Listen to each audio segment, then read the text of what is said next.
But I think Dr. Romel Corral, and then we have our lawyer. Yeah, please, go ahead. Actually, I would like to support the statement of Congressman Albano. It is the controlled legalization that we are after, and not the legalization of marijuana as a plant. No? There's a big difference po kasi. Personally, as a medical doctor, I'm totally against smoking marijuana. Medically speaking, the human body is designed to inhale oxygen and not byproducts of combustion. Because these byproducts of combustion, it competes with oxygen to sa ating hemoglobin. And not to mention yung kanyang potential to cause cancer. No? Mm-hmm. So, we in the research industry, we cannot proceed with any clinical trials if we are not legally allowed to do so. Mm-hmm. So what we are asking is hindi naman kagad yung mass production ng marijuana, kundi yung bigyan lang ng konting chance na controlled environment so that we could extract and identify, kagaya ng sinasabi ni Doc Benjamin kanina, there are so many compounds that can be extracted from cannabis. Sa ngayon po kasi ang most commonly known lang is yung THC tsaka CBD. And then there are not much known effects or side effects of that particular compound. Kasi nga po medyo malaki yung ethical considerations when conducting clinical trials. So we cannot say that it is ineffective or we cannot say it is effective kung wala tayong basis. It should be evidence-based. Mm-hmm. So we could not say na hindi talaga siya pwede, or we cannot say kung hindi nga po kami makagawa ng research. And we can only conduct research, including yung extraction ng mga possible compounds for medicinal purposes. Again, ang inaano po namin, Senator, is I agree with you. Hindi po talaga maganda ang marijuana. And we are with, all of us here, we're one with you on that particular subject. What we are after is yung extraction ng compounds or any elements in that particular plant na pwede nating gamitin and i-utilize and maximize para naman po magamit natin. Yun naman po kasing parang example lang po yung pinag-uusapan natin kanina about opium. Opium is illegal. Kahit na saan po natin daling bansa yan, illegal talaga yan. But we are allowed by law to extract yung medicinal components niyan and made into something useful. At yung meron tayong tinatawag na mga S2 drugs. Those S2 drugs cannot be dispensed without a particular S2 prescription. And not all doctors possess that S2 license. It has to be issued by PIDEA only. So, halimbawa po, dalawa kami ni Doc. Pareho kaming PRC license. Pero siya po, S2 license siya ng PIDEA. Ako hindi. He's the only one that is legal to prescribe morphine, nalbuphine, and all opiates. Pag ako nag-prescribe, accountable ako under the law. Gana ba? Good morning, everyone. So I came from a specialty where I take care of patients who are suffering from incurable diseases, hospice care for dying patients. So we see a lot of patients who are in pain. So so legalization of the chemical component of marijuana would actually be beneficial to them. And if you look at the statistics, a lot of patients are dying from incurable diseases, and there are emerging public health concerns. And so our focus of care here now is how to enhance the quality of life of these patients. And so I totally agree also that it's difficult to legalize marijuana per se because it's the plant. But however, since there are active components present within that plant, we can, with advancements in technology, we can actually extract all these things and at the same time utilize it and produce drugs that are with drugs with that specific component, so that we could be able to prescribe this among our patients. And I also agree that we need to regulate all these things. And so that's why I have the S2 license. And yes, I do prescribe a lot of morphine, a lot of sedatives, and a lot of controlled medications for my patients, because if we actually weigh the risk and the benefit, the benefit of alleviating the comfort far outweighs potential risks. Thank you so much. And perhaps from the legal point of view, Would you like to say something, Attorney De Vega? Magandang umaga sa ating lahat. No? I would like to clarify at the outset that I joined the fight of the government against the illicit traffic and abuse of drugs. Tulad po ninyo, galit po ako sa addict, galit tayo sa pusher, galit tayo sa mga taong sumisira ng kinabukasan ng ating kabataan at anak. No? But then, when I was asked to talk about this and when I was shown data regarding the medical use of marijuana, sabi ko, it's an entirely different thing. No? I'm limiting my talk to that. The law vis-a-vis the legalization of the medical use of marijuana. Kasi definitely recreational use. Ayaw natin yan. No? Wala namang magulang ang gusto ang anak niya ay lumaking addict, malulong sa masamang bisyo. Pero wala ding magulang na gusto ang anak niya ay hindi bibigyan ng karampatang gamot sa kanyang sakit. And in fact, no, under our Constitution, Article 2, Section 15, the government, the state shall promote the right to health of the people. No? Karapatan po natin yan. And how do you define health? Health is not merely the absence of disease or infirmity, but rather health has been defined as the possession of complete physical, mental, sense of well-being. So, ibig sabihin, may karapatan kang hindi masaktan, di ba? May karamdaman ka, na gumaling ang karamdaman mo. Hindi lamang kailangan na sabihin na dapat incurable disease, no? So the right to health, pasok yun doon eh. Nasa Article 13, Section 11 and 12 natin, nandun eh that the government should also strike a balance.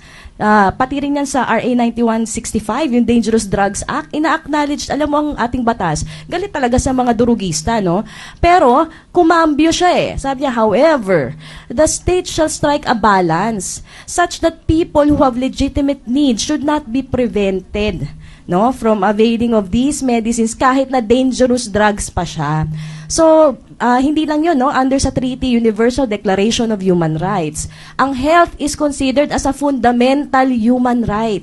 Karapatan po natin to. So, mahirap po yata, hindi po ito usapin na mas marami ang addict kaysa sa namamatay dahil hindi nagagamot ng marijuana o nasasaktan dahil sa marijuana. Since it is a fundamental right, one life is precious. Hindi po ito nakakwantify na bibilang dahil mas maraming addict sa kanto, hindi tayo pwedeng mabigyan ng relief na pwedeng maibigay ng marijuana because it is a fundamental human right. Yun lang po, maraming salamat. Maraming salamat. And siguro, just to pursue this point, I'd like to call on Donabel Cunanan. Okay, good morning. To share her experience about her child who is suffering from epilepsy. Okay, good morning. Ako po may anak po na may epilepsy. Okay, with regards to sinasabi po ni Attorney and with Senator Soto at lahat po, ako po bilang nanay, wala din po akong bisyo. Conservative po yung pamilyang kinalakan ko, hindi po ako umiinom, hindi po ako naninigarilyo. Ang aking pong passion for fight for this medical marijuana ay meron po akong 2 taong gulang na anak na may epilepsy. Bilang doktor dentista din po ako, winaway ko po yung risk and yun po yung benefits and risk na tinatawag. For 2 years po, 70% na buhay ng anak ko, nasa ospital po kami. We were taking valproic acid 250 milligrams per 5 ml. We started with 0.5 ml, 1 ml, 2.53 ml. Buwan-buwan nagsisizure pa rin po ang anak ko, up to 60 times, Mr. Senator. And bilang magulang, masakit yun. Ninadala ko ng doktor, pero wala na rin silang magawa. So, I started to do my own personal research. With the risk ng phenobarbital, ang side effects po, mental retardation, global developmental delay. Ang anak ko po, 2-year-old, Mr. Senator, hindi naglalakad, hindi nagsasalita, alipin ng playpen. At hindi naman po yan ang buhay na pinangarap ko para sa anak ko. Kaya po ako bilang magulang, umaapila. I am a mother of a cannabis hopeful, kasama po ng lahat ng mga nanay dito. Tama lang po na proteksyonan natin ang ating lipunan sa adik. Pero proteksyonan niyo din po kami mga magulang na may sakit ang anak. Yun lang po ang apela namin dito, Mr. Senator. I-regulate po natin, i-control po natin. At bigyan niyo po kami ng medical options. Hindi lang po puro droga yung pong gamot na ininom ng anak namin, Mr. Senator. Bangag po ang mga anak namin, just to let you know. It's even more dangerous than medical marijuana itself. Yun lang po. Okay, Senator Soto. Linawin ko lang po, wag niyo po, noong pong sinabi ninyong, we definitely sympathize with you. No doubt about that. Wala pong question yan. Lahat po ng merong sa pamilya nyo na tingin ninyo makakagamot. Wala pong problema tayo dyan. Makakatulong pa po kami sa inyo. Hindi po walang problema. May lilinawin lang po ako. Nung sinabi niyong cannabis hopeful, ano ibig niyo sabihin? Cannabis hopeful kayo. Inaasahan niyo na component na marijuana makakatulong sa... Nasubukan na ba ng anak niyo? Nasubukan niyo na ba? Hindi pa po, kaya po gusto po namin subukan. So gusto niyo sumubok? Eh di gawin niyo po. Hindi, sandali lang ako, sandali. Hindi, kasi, tingnan nyo ha, wala tayong, hindi kayo huhulihin yan. May mga pulis dito. Sandali. Oh. Hindi alam kung kailan nyo ginamit, paano kayo huhulihin yan. Sandali lang. Makinig po muna kayo. Okay. Kasi para ito, hindi po sa atin dito, para sa mga nakikinig sa iba at na gusto mag-enlighten, ano ha? Pag sinabi nyo cannabis hopeful, hindi pa kayo sigurado. Sa tingin nyo lang, makakagamot ang marijuana sa anak nyo. Hindi po ba? Oo, base sa research. Okay. Anong research pong ginamit nyo? Samantalang itong United Nations Commission on Narcotic Drugs, ang tindi ng international research machinery niyan, pati pera niyan, matindi. Paano tatalunin ng research natin? Yung research na yon, na powerful machinery ng Narcotic Commission. Kaya sa inyo, kung mayroong ibang gamot, naku, tutulong pa po kami sa inyo, walang problema. Talagang walang kaduda-duda yan. We sympathize with you. Pero pag sinabi po natin, hopeful pa lang tayo, hindi nyo pa pala nasusubukan, hindi tayo nakakasiguro. Kahit illegalize natin to, tapos subukan nyo muna. Pag nakita natin, may scientific proof tayo, tutulungan ko pa kayo na pumunta tayo sa United Nations. Uma-attend po lagi ako. Lagi po akong iniimbitahan ng United Nations Office on Drugs and Crime. Ako po tutulong sa inyo. Dadaling ko sa kanila yung scientific proof natin para alisin tayo sa Schedule 1, alisin ang Pilipinas doon sa international agreement. Pwede na tayo ngayon. Sapagkat may komplikasyon po ito Signatory tayo ng international agreement. Paano tayong litiwalag basta-basta ron? Hindi ganun kadali yun Pag pumayag tayo, ang gobyerno natin, papayag na titiwalag tayo sa international agreement ng UN sa narcotics. Uunahan ko na sila. Titiwalag tayo sa WTO, tsaka sa GATT. Yun ang pumapatay sa atin ngayon Sa mga farmers natin Nung araw pa, ayaw namin bumoto dyan At ako hindi bumoto in favor ng GATT umalis tayo sa international agreement na yun. Yun ang unahin pa natin bago pa itong international agreement ng narcotics. Hindi po ba? Kaya, kung mapapatunayan, nagagamit nyo naman, okay po sa amin, walang problema. PIDEA mismo sasabihin sa inyo, gagamitin nyo for medical purposes. Huwag na po natin palawakin, palakihin. Gamitin na lang po ng mga, for example, terminal. Gusto niya makaka-alleviate sa kanya yung marijuana. Di gamitin mo. Bakit kailangan illegalize natin? Talagang si Senator Soto, practical. Kailan, Senator, si Congressman Belmonte. Tama po, dagdagan ko lang yung sinabi ni Senator Soto. Sila ang actually author ito.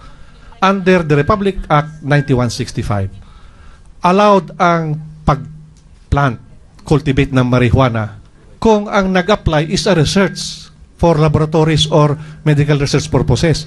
Why not apply sa PIDEA or sa DDB? Then, yung mga pasyente, gawin natin parang sila ang clinical There's no need to amend the law because it is explicitly stated under Section 16 of 9165, Senator Sagisag, that if a research laboratory, so forth and so on, the purpose is for medical research, they can give you permit to plant, cultivate, or whatsoever you do with marijuana. Then gawin natin yung mga pasyente natin nga sila gawin natin totoo ba ang epekto. Okay, pwede bang sandali pwede si Senator Sagisag, would you like to say something, Senator Sagisag? You're a human rights lawyer and she was talking about health as a human right. Hindi ho siguro hahaba dahil yun lang ho mga anak ng Diyos ang binigyan ng maiinom Teka, sorry. Thank you. Sorry po. Anyway, Sorry po. To mga all anak my ng golden Diyos. friends across this hall, Opo. magandang umaga po. Good morning po. I've been a long time student of the problem. No? In August 1983, I wrote an article in Mr. and Miss, Who's Afraid of Mary Jane? Daling po na. And up to now, ang talagang alam ko yung karanasan sa Espanya na at the time legal and then after a few years again illegal. But how do we explain legal in Seattle, legal in Colorado, legal in Paraguay, and then they're mulling legalizing it in Mexico? Opo. Dahil yun nga sa pag-aaral mula nung panahon pa ni Emperor Saneng, 2734. He wrote a pharmacological work that marijuana tranquilizes. Opo. In other words, yung gumagamit ng marijuana are not bad people. They are not criminals. They may have a weakness. So they should be seen as patients, not as criminals to be prosecuted, jailed, stigmatized, and denied. Drug user yan, hindi natin kukunin trabador yan. Kaya to me, it's a failed policy. Sabi nga noong 2011, may Global Commission report, George Shultz, Mario Vargas Llosa, Paul Volcker, and former Presidents Enrique Cardo. The global war on drugs has failed and recommended experimentation by governments with models of legal regulation of drugs to undermine the power of organized crime and safeguard the health and security of their citizens. In other words, yung bilyones na ginagamit, nasasayang lang eh. Kaya gamitin yan ang ibang proposal, magtayo ng hospital, clinic. Kung ikaw kailangan mong marijuana, pumunta ka doon, either libre or at cost. Mawawala ang profit motive of the syndicates. Kasi yung mga sindikato nakikinabang ngayon dahil kumikita eh. Pero kung hindi sila kikita, dahil ang gobyerno mismo, oy, ikaw hindi ka masamang tao, but you have a weakness, you're walang wrongdoing, it's a shortcoming. Sino ba naman sa atin ang perfecto? Alam ko lang taong perfecto si Justice Perfecto. In other words, yun nga, we have to have an overall review kung bakit ito legal uli in some places because I agree, it's a failed policy dahil yung profit motive. Yung mga sindikato will engage in it for as long as there's money in it. Pero pag nilegalize mo, pinapunta mo sa clinic, wala na silang profit motive. Yan ang siguro ang kailangang eksperimentuhan dahil all these billions spent so far, failed policies Opo. So, I'll be open to possible questions later on dahil nung una kong i-propose yun, Who's Afraid of Mary Jane, naku, katakot-takot ang tawag na tinanggap ko, telling me about what they thought of me and my ancestors. I mean, kaya dito, we have, finally, we have to have an open mind. But not so open na yung mga utak natin nagbabagsakan sa lupa. Opo.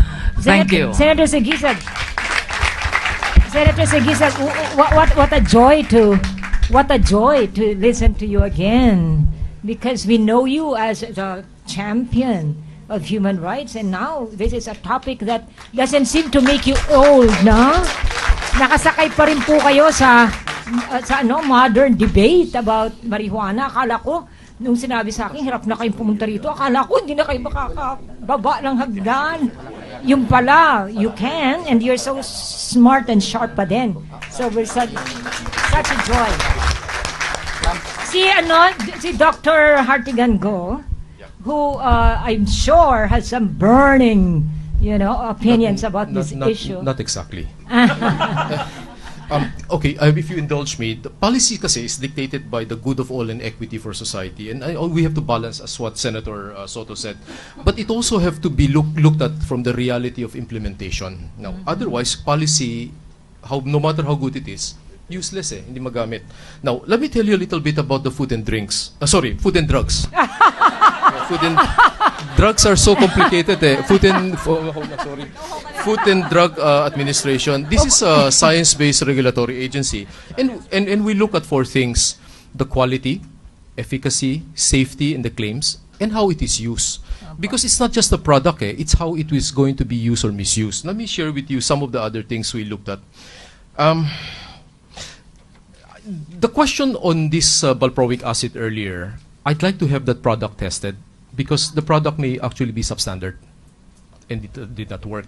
Have their doctors, in fact, considered that possibility? Now, even if you want to use the chemical tetrahydrocannabinol, the government has a number of instruments that will allow you to use it. One is called the Compassionate Use Permit. Have you applied? Why not? We would have allowed you. Why? No. But it's just a letter to us. And in 24 hours, we will decide yes or no. But you have never applied. Susulatan po kayo ngayon din. Okay.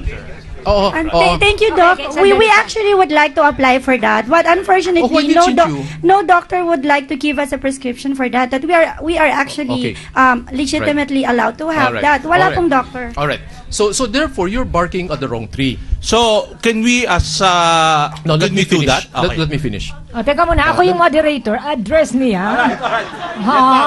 Kung hindi, walang makakasalita kahit sino-sino. Dr. Go, you are recognized. Thank you very much. Thank you, Your Honor. The Compassionate Use Permit is a legal mechanism of the government to allow for terminal cases or refractory cases where a chemical in a pharmaceutical dosage form is available elsewhere but not here, or available elsewhere but cheaper. And we would allow it for certain cases of patient as long as certain conditions are met. There will be a doctor supervisor willing to address the condition. Second, there's a named patient. It's not one for blanket for all the patients. Named patient and a named facility. And there's a waiver that you need to sign that you absolve the government of any culpability or for making a decision in your favor. Because the compassionate use really is because the evidence is not yet there. Now, according to clinical, and of course there's another mechanism called clinical trial. I'll go into that in a little while. 2 positive compassionate use permit and shows promising results, the doctor now has to apply for a protocol, a clinical protocol. Now, why is a clinical protocol important? Because it safeguards the life of the guinea pigs, the human guinea pigs. They are, at the end of the day, human guinea pigs. That's how all drugs that you're using now has an effect because they're tested in humans. Animal testing is good, but not all of them are extrapolatable to human condition. Let me cite a number of things that you may not know, no? Clinical trials are important because one has to establish a dosage requirement. Kasi you don't want to overdose. You need to establish with sensitivity ano yung talagang dosage na kailangan. There are, in fact, inter-patient variability. What works for you may not work for the other guy. So you cannot generalize. So I have to look at epidemiologic numbers. Population-based number, I have to go by evidence. And secondly, you say that there is an effect, positive effect. Okay, no doubt about it. We will not argue with you. But what are the long-term consequences? Do we know? For instance, you would say that there is no overdose, but I do see overdose for my clinical practice. Secondly, there are side effects. Are we sure that over some time it will not cause dependency and it will not be abused? We're talking about use, but you cannot never dissociate that with the misuse that will lead to recreational abuse. Now, are we even sure that the withdrawal effects by stopping the drug immediately is not more toxic than using it? Do we know? Now, let me cite you a number of examples. How many of you know that there is an article called Lancet, a medical journal? I know that, yeah. And in the last week, they published an article which was very damaging. How many of you were pregnant and you took paracetamol for pain? Did you know now, after many years, now, they found out that it can induce attention deficit hyperactivity disorder. Now, don't tell me that it was used for years and it's safe, and sometimes it takes years before you find out what's wrong. Now, let me cite you another example. There is a popular product made from fruits available here, and they were selling it like hotcakes years ago. Some people say, oh, we have the fruit available here. Let's make a shake. Let's drink it. 2 kids suffer cardiotoxic potential effects. They had arrhythmia. We had to treat them. A European drug about 7 years ago was being marketed and is taunted as a miracle drug for anti-obesity, metabolic syndrome, hyperlipidemia, diabetes, and lower blood pressure. The drug is an endocannabinoid blocker, uses cannabinoid receptors, and now it's taken off the market. You know why? Suicides. There are long-term unintended consequences of a chemical that you don't know of, and you cannot just say that let's allow it without looking at the effect. And the government has a mechanism. The mechanism is called a clinical trial. It follows ethical principles. Patient has to agree. The guardian has to agree, the doctor has to agree, it has to be in a controlled environment, case control. Then we will look at the numbers and say it will be allowed or not allowed. But you have a mechanism. You just never use it. You see? Now, I need to be careful about this as well. You know, have you heard about ginseng?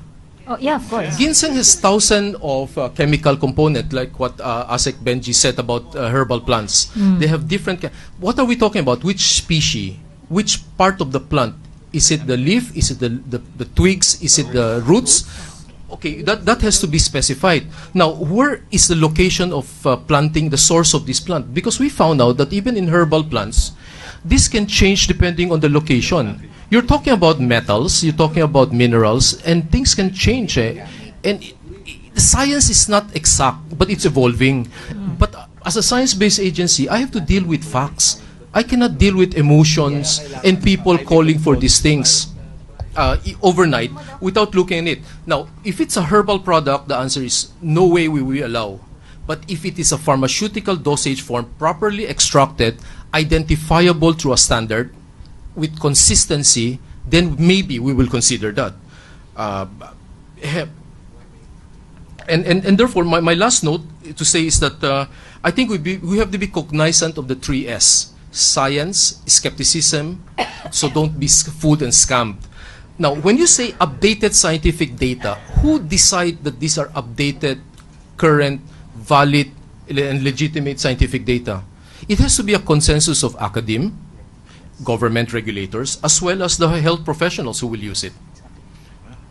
And that, sorry for the lecture, but you have to understand from my perspective. Thank you, Dr. Go. I know you are from AIM, so you are always this policy perspective. Yep, thank you. Thank you so much. But first, I'd like to acknowledge the presence of Congresswoman Leah Pakis from the Ang Nurse party list. Welcome, Congresswoman Pakis. And I'd also like to tell you the good news that Zamboanga has joined us. Hi, hello. Zamboanga, the Western Mindanao State University, power is back in Zamboanga. And we have our audience and our participants in the different regional sites already raring to ask questions, but I think we have already heard the members of the panel. Dr. Go, you want to say something again? Yes, sorry, I missed out on one important item. Okay, one last. The University of the Philippines National Institute of Health has been discussing, I think with the lower house, the possibility of coming up with a law or bill called orphan drug. Orphan drug. What does it mean? Orphan drug means a drug is not widely available, but there is a legitimate use for such a drug, and there's a small volume of need, and it's expensive. putting this law so that one could have a group that will handle the importation of such drugs so that it can be used in a legitimate way. Because no drug industry, looking at the volume of use, will look at it as cost profitable, and they Okay. won't carry it. Many countries have already this kind of mechanism. I think they're trying to discuss this with the lower house. I know that two doctors, like Dr. Padilla and Dr. Eva Cotionco de la Paz, is trying to put this paper together for the lower house. Thank you so much, Dr. Go. Yes. This connection dun sa sinabi po ni Senator Soto kanina na Okay. about yun sa compassionate use. Yes, actually, maganda po siya. Pero the reason why we are lobbying for the controlled legalization is para po hindi maabuso yun. No? So para po hindi left and right, magkakaroon tayo ng research sa loob ng bahay natin, hingilan tayo ng permit from the FDA, and then kahit sino pwede na lang mag compassionate use or mag-abuse. Subject for abuse po siya pagka ganon. That's why we are asking for a controlled legalization so that all experiments will be conducted in a controlled environment in accordance with the ICH-GCP protocol at ICH-GCP guidelines, which yung sinasabi nga po ni Dr. Kenneth kanina, yung clinical trials po kasi meron kami sinusunod na protocol dyan. Hindi po yan basta-basta na, yes, we have this particular journal citing that this particular compound is effective in this particular disease. We have to consider so many things. And then, nando pa nga yung ethical issues, we have to consider yung patient. Ang ano nga po namin dyan sa medicine, tsaka sa clinical research, isa lang po yung aming principle na sinusunod. The benefit must always outweigh the risk. So, kung kahit sa clinical trial, may kita namin na, uy, medyo mukhang hindi maganda yung adverse reaction, expected adverse reaction. Kasi sa clinical trial, dalawa po yan. Meron tayong expected adverse reaction at meron din tayong unexpected. Yun po yung mga bigla-biglang lumalabas during the conduction of the trial itself. So, ang inaano po natin dyan is sana po magkaroon ng clear IRR or implementing rules and regulations in the conduct of such experiment para naman po hindi ma-abuse. Kasi ang ano po namin din is ayaw din namin nang magkaroon ng mga drug addicts eh. Ayaw din namin na maabuso. Yes. Yung isang good or potential substance na pwedeng magbigay ng benepisyo sa ating lahat. I myself, meron po akong dalawang working protocol about CBD and autism. My daughter is diagnosed with autism before her second birthday. That's why it's my lifelong passion to conduct research. And that's the reason why I'm involved much in research. Hindi pa po ako nakakuha ng funding dun sa aking research kasi nga medyo may gray area po sa akin pagdating po sa pag-apply ng permit to conduct that particular type of research dito po sa Pilipinas. Kahit po meron tayong provision nga sa ating Dangerous Drugs Act, kinakailangan po kasi maging clear muna yon sa aming mga researcher before po kaming basta, hindi po kami gumagawa kagad ng hakbang na hindi kami talagang sanctioned by the government eh. Kinakailangan sumunod pa po kami dun sa tinakdaan ng batas dahil hindi po magiging valid din yung research namin kung ito po basta, wag na lang natin sabihin pag maganda result sa kanila natin i-release. Kinakailangan po sa start pa lang, magko-comply na kami sa ng government, and yun nga po, controlled legalization po ang hinahabol namin. Dr. Coral, thank you so much. And I think this is quite interesting because we're learning new things from our resource persons, like just what Dr. Go shared, that actually there's such a thing as an orphan drug, or that you can really, apply for the use of some drugs. Okay, I think UP Cebu. Can we have UP Cebu on the line? And it's amazing because UP Cebu got on board only yesterday. They're quite eager to join us, and we have as moderators Dr. Rodora Bukoy and Dr. Sinogoya. Cebu, please come in. Good morning. Good morning, Sok. Good morning, Gloria. Good morning. The live streaming is intermittent in our area, but we were able to catch on the important points presented by the panelists. Our concern really is on the beneficiality of the legalization for medical purposes, as well as we are worried about the capacity of governmental bodies to enforce the laws. What effective mechanisms can we establish to really regulate, if ever we will legalize medical marijuana? I think, Pidea, Kaya lang man text ko, ma'am. pwede bang kayong sumagot? Pero kung ayaw nyo, okay din. Dito na. Kami na lang ang sasagot. Sir, sir. can answer that. Pidea, please.